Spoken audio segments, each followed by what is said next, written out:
former State Rep Bob Lancia, running for Congress in the 2nd District of Rhode Island. Thank you so much for talking with me today. You started your campaign by saying you were on a retirement tour for Congressman Jim Langevin. So first, just tell me, why did you decide to challenge him for his seat in Congress? Yeah, I think after 20 years, he hits 20 years in December, and it was a little tongue-in-cheek, but there was some reality behind it. December, he hits 20 years. He is now maxed out for his congressional pension. He will get 80% of his congressional pay for the rest of his life, plus Cadillac health care. So I just tongue-in-cheek jokingly said, good time for him to retire, to leave. He's maxed out on his pension. But I tried to do something I thought that would, catch the public's attention. So the 20-stop Langevin retirement tour, going to all 20 cities and towns and talking about, asking people what their issues are. But then also my little caveat to that was, what's your idea to throw a retirement party for James Langevin? The one with the best idea gets to host that party, and we throw it at the end of the election. So, it was a little tongue-in-cheek, but I was trying to get people motivated and involved at a different level. Why are you better suited to represent Rhode Island in the House of Representatives than Mr. Langevin?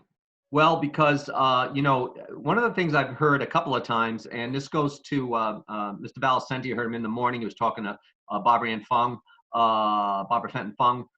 He says freshmen can't get anything done.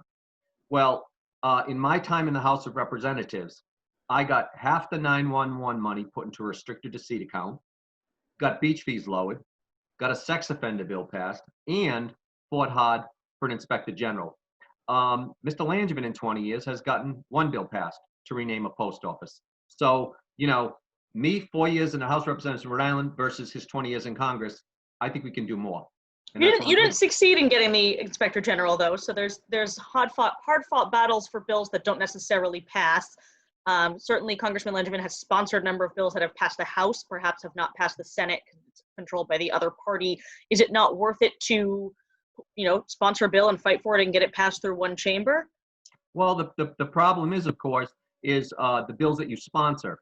And so specifically, the bill that comes to mind for me is the 911 legislation on the federal level. He never signed on to that. That had a direct impact on Rhode Island. I mean, they were stealing $18 million a year for 10 years out of hardworking Rhode Islanders' pockets. In fact, I brought one of the FCC commissioners in, Michael O'Reilly. We had the event at the Cranston Central Library. That should have been a fundamental issue that he was part of, and he wasn't. Also, just some of the other things that I think, Rhode Island's recently, he talked about fighting for small businesses. President gave Rhode Island $1.25 billion. And he said during his 30-second commercial when he was running against Dylan Conley, what did he say? He said, the president's only for the rich and the fat cats, and I'm fighting for small businesses. Well, I'm the guy that held the event that your station came up and covered, and thank you for doing that, up at the Old Ann and Hope in Cumberland. And I made the point that actually you're lying because you're not fighting for small business, because otherwise you'd be telling the governor to release that money that was supposed to be for small businesses that she's holding on to balance a bloated, out-of-control state budget. What legislation would you introduce would be your top priority if you did end up in Washington? Sure. My number one issue is finances. Okay, so that's the number one thing, and I'm also the happen to be the vice chair of the Rhode Island Republican Libertarian Caucus. Rush Herjan is the chair, and so I'm kind of a Rand Paul guy when it comes to finances. He had a great plan. He called it the penny plan. Basically, he said if we took one penny from every federal dollar spent, in 5 years, we would balance the budget. In 10 years, we'd have $1 trillion surplus. But because the federal government is overspending at such an alarming rate of 18% a year, and again, this is something that Mr. Langevin should be jumping on, it would take 2 pennies. Now, this was before the pandemic. Now, in a pandemic year, look at the state. So the federal government's overspending at a rate of 18% a year. What did the state do this past year? What are they proposing? They're proposing raising an already out of control, bloated state budget 18%. I mean, federal or state, it's just insane. And they're hoping that the federal government would bail them out. But you've got to get your house in order before anyone is going to bail anybody out. I mean, at some point, we can't keep going down this road. We're $26 trillion in the hole. What is his plan for getting balancing the budget? What's his plan for getting rid of the debt? He doesn't have one. So that's a concern. I believe you've mentioned that you support term limits in Congress. How many terms would you limit Congress people to be? Well, actually, I'd like to see 4-year terms. I'd like to see 2 4-year terms for the House, and I'd like to see 2 6-year terms for the Senate. I Okay, would so really, eight years for a congressperson. yes. For a rep, and For a then rep, I should 12 say, yeah. years for a senator. Yeah, I think that would be appropriate. Two of the big things going on in Congress right now, and we're taping this on October 15th, is, of course, the Supreme Court confirmation process, and then also the stimulus talks to bring more relief for folks affected by the COVID-19 pandemic. I'm wondering if you agree with the Republicans, your party, their decision to really focus on getting the Supreme Court nominee through as quickly as possible before the election, rather than focusing more time and attention on the stimulus. Well, I don't think it's one or the other. I think you can do both, because again, that is the Senate that's taken that up. The House is where the other is happening, so it's not one or the other. And there's been proposals made, but the Speaker, Ms. Pelosi, is not in favor of any of those proposals that have been put on the table, so she won't act on them and send them over to the Senate. So well, I'm just the House did pass. The House did pass. Not to interrupt you, I'm sorry, but they passed the HEROES Act. The Senate has chosen not to take action on that. So there is something on the table that the Senate could make a counteroffer or could consider, could amend. Should that be the focus, or should the Supreme Court nominee be the focus? Well, no, they did talk about doing something different with that HEROES Act, and the Democrats were not in favor of it. So there has been ongoing dialogue in both chambers, but no one's been able to come to any type of a consensus either side. So and that's unfortunate. But one of the concerns I have is the fact that even that HEROES Act, there was money in there, I think, that was going to states that were not managing their budgets wisely. And, you cannot keep bailing out states, because the federal government's got its own problems, and the federal government's in a situation. So, even here in Rhode Island, the governor says, we're going to hold on to the $900 million to balance the budget. That wasn't what that money was for. And remember back on June 1st, President Trump, whether you care for the way he says things, and sometimes I don't either, but he said on June 1st, dominate the streets, Monday, June 1st. And what happened? The governor did not bring out the National Guard. And that night, June 1st in Providence, we had riots. They destroyed the mall and 100 businesses. Now, what happened after that? Was any of that money that was given, that $1.25 billion, was that money used to help those businesses? No, it wasn't. The governor held on to it. That was wrong. She didn't do due diligence that day. And Cranston, Mayor Fung, I give him credit, he blockaded Garden City. And we didn't have a repeat of it in Garden City the next night. So he did due diligence. The governor didn't. And I was just very disappointed in that. And the businesses still are hurting and still have not gotten that money or that help they should have gotten. I want to ask you about what you said about the federal government bailing out state governments. Mm-hmm. Do you not believe that Rhode Island deserves some kind of money in a stimulus from the federal government? I mean, the state budget is decimated because of the pandemic. I don't think anyone would have predicted that, sales tax receipts and rooms and meals and hotel taxes and all these sort of different sources of revenue would be down so much. No one knew there was going to be a pandemic this year. Does Rhode Island not deserve to get some kind of stimulus to help balance that budget so that services aren't cut? Well, in my 4 years in the House, the reason I fought for an inspector general to root out waste, fraud, and abuse, and I'll go to one example. Our budget is, before this year, $10 billion. Look, and we have 900,000+ people. We've been stagnant in our population. You look at Maine. Maine has 1.3 million people. Their budget is 7.1 billion. You look at New Hampshire. They have 1.5 million people. Their budget's only 5.7 billion. You look at Delaware, same size as us, 900,000+ people. Their budget's only 4.5 billion. How are we at $10 billion? It's bloated, out of control spending. And just look to the State House, $52 million to run the State House. When New Hampshire, we have 113 reps and senators. When New Hampshire has 435 reps and senators and they only spend $27 million, we've been given the convention center $20 to $40 million a year, when in fact we were told from year one that they would make at least $1 million a year. We've given them over $600 million, and they can't balance or make a profit there. I mean, these are the kind of things that have to stop, have to change. And also, I'm concerned with the fact that Did anybody get laid off during this pandemic in the state government? Did anybody take a pay cut? Any of the speaker's top people? No, no one has suffered in state government. And when the speaker was asked on Tara Grenihan's show, she said, what about the people who are in the State House? You haven't been open for months. What are they doing? And his statement was, we're repurposing the employees. But her next question should have been, repurposing them to what?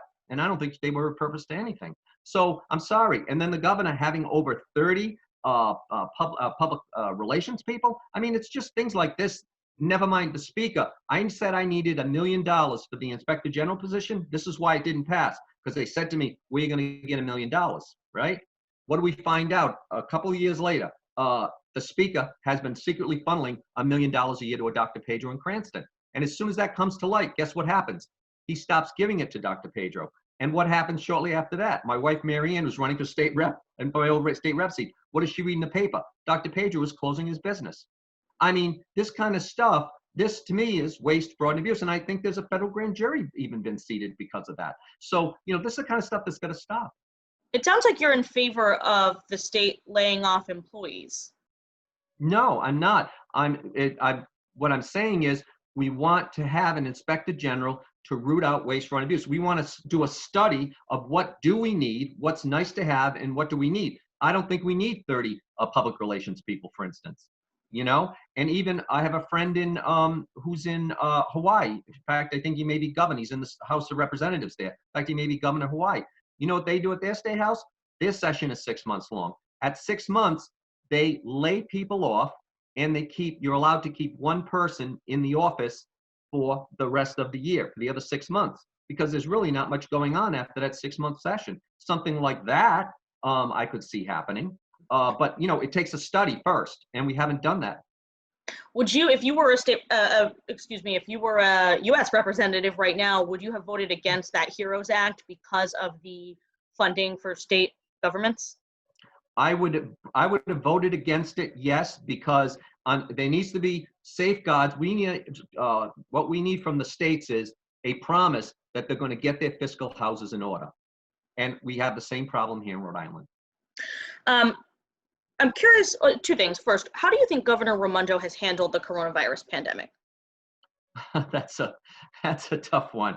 I think overall, I think she's tried to do the best she can. I guess I fall into that thing where I think there comes a point where I wish that the General Assembly had gotten involved. I think she kept the restrictions on too long. It hurt businesses. And look at Cello's, for instance. Cello's on the waterfront, for instance. Early on, they had room for a lot more people. They could have social distanced them. But because of the regulations, they weren't able, even though they had the space and could have done it, safely. Also, one of the things she did is she said at one point there were 20% of the bars were violating, the rules.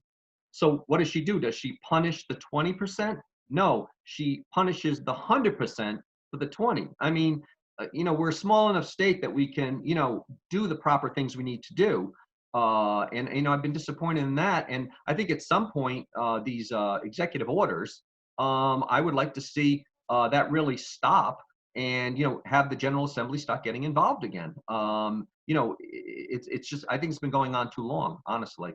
Yeah. The outdoor dining started in May in phase 1. It was quite earlier than Massachusetts or New York allowed outdoor dining, but you mentioned Cello's. Were you hoping, do you believe that should have happened even earlier than that?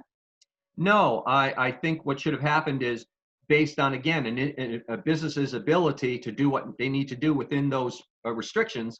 Cello's is an example that could have done more, to stay financially afloat. And then again, my other example would be the bars. When 20% of the bars are violating the rules, you don't punish 100% of the bars. You punish the 20. Got it. And then how do you think President Trump has been handling the coronavirus pandemic? The response has been a bit uneven. I think early on, I think what we've learned, but again, listening to even the Democrat side, listen to Dr. Fauci, since January, there's been a lot of back and forth. We heard early on that the virus wasn't that bad. Then we heard it could be worse, that we didn't need masks, then we did need masks. that then maybe masks didn't make a difference. But so it's been a kind of a little bit all over the place. I think based on the information, he tried to do the best he could. But again, the response has been a little bit uneven. I also look to a state like South Dakota, the Republican governor there.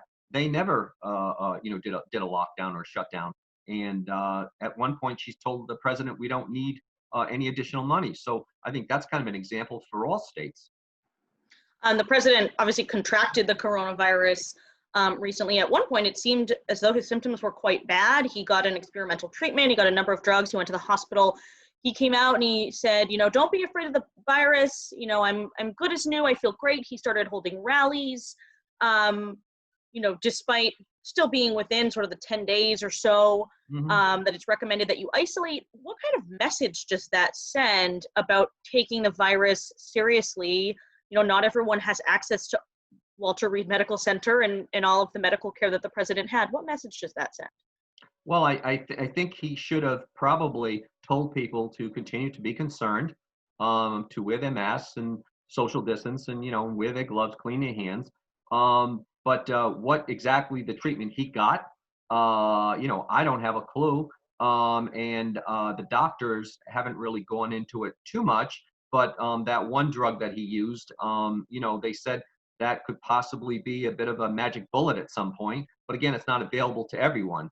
So, but people who are in positions of authority often, because of the nature of their position, get treatments perhaps the average person wouldn't initially get anyway. But he said he wanted to see that everyone could eventually get it. So that was one good thing I heard. But I think, we need to take this pandemic seriously. I think everyone agrees. I think, if we need to wear masks, especially for those who are most vulnerable, make sure we're social distancing and make sure we're keeping our hands clean. I mean, I think those are common sense rules. And, one point he pulled the mask out of his pocket at one of his rallies, and based on the fact he contracted it, maybe should have wore it a little sooner rather than keeping it in his pocket. So, yeah. Yeah, I think that was actually at the first debate. He's probably done it multiple times, but at the first debate, he sort of pulled it out and then put it back in, and then he came down with the virus a couple of days later. But let me also say this, I travel around the half the state, going through the district.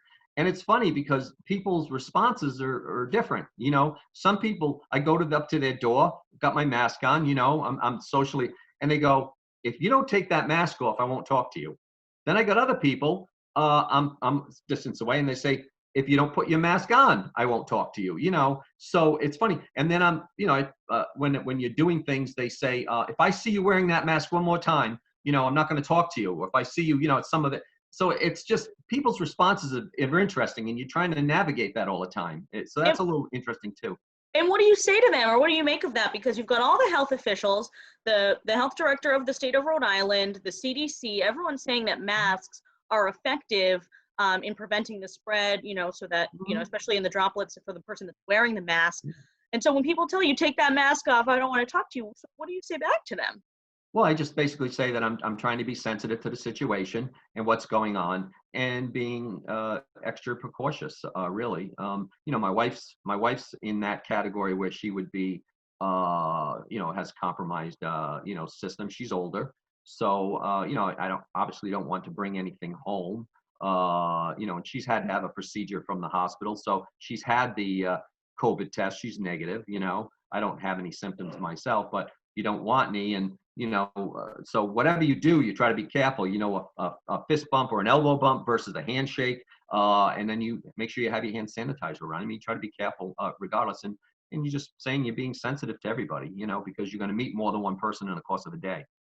Are you supporting President Trump in his reelection? Well, that's an interesting question. I'm a Republican, obviously, but if it's a choice between President Trump and former Vice President Biden, I am going to have to side with President Trump. And the reason why is because I've said, and it's on the front page of the Providence Journal, this is, to me, a seminal election. This is capitalism versus socialism.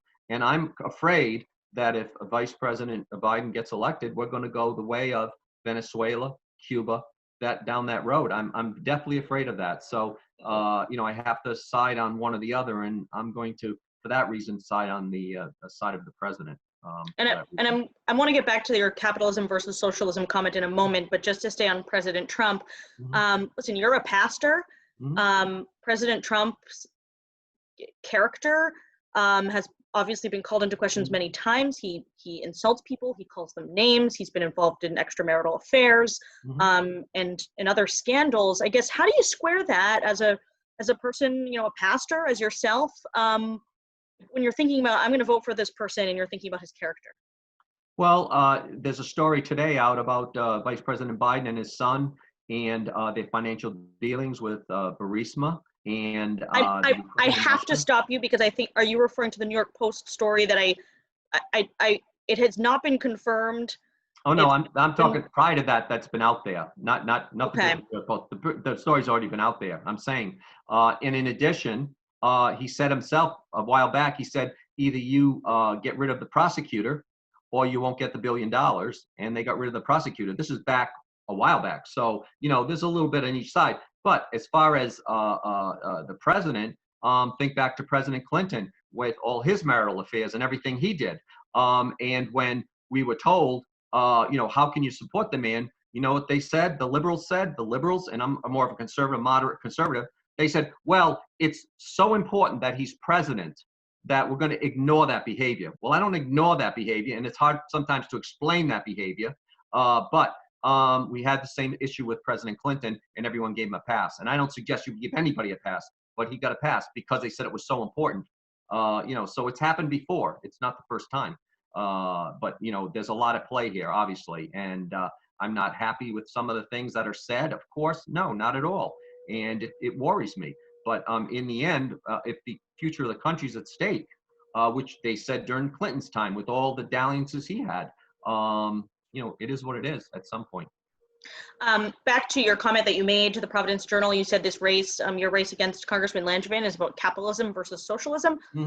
I have never heard anyone accuse Jim Langevin of being a socialist. In fact, some folks on the left wish he was a little bit more liberal. Can you explain that? What is socialist about Jim Langevin? Sure, absolutely. He goes along to get along. He votes with the Democrats. They're going down the road of AOC and that crowd, Miss Pelosi, and he doesn't say anything. When we had the rioting, when we had the looting, when we had, they want to defund the police, he doesn't say anything. He's quiet, and he just votes along party lines. And they're taking us down a road. Bernie Sanders and the former vice president got together. They have a platform, and Bernie Sanders himself, we were talking about, he had a platform of $40 trillion in additional debt for different initiatives. And former Vice President Biden, I think his initiative is maybe $10 trillion. We can't afford this, giving away this, that, these different things. We can't continue to go down that road. I mean, at some point, we just don't have the money for it. And for him to sign on to something like that, I have a concern. And he votes along the party lines. And so he's going to support that stuff. So that, and so he's not a socialist per se, but he's going to go along with the socialist move of the party. And in fact, Tom Perez, the head of the DNC, what did he say? He said, the future of the Democratic Party is socialism. And I don't hear Mr. Langevin pushing back on that either. And that's the head of his party. I have a couple of sort of rapid fire questions for you just to get your stance on these matters. If you could just answer in a couple of words. Sure. Are you pro-life or pro-choice? Definitely pro-life. Do you support legalizing recreational marijuana? I'm not sure about that. I certainly medical marijuana for sure. Recreational marijuana, I need more information on that. I'm not clear on, that I would want to do that at this point.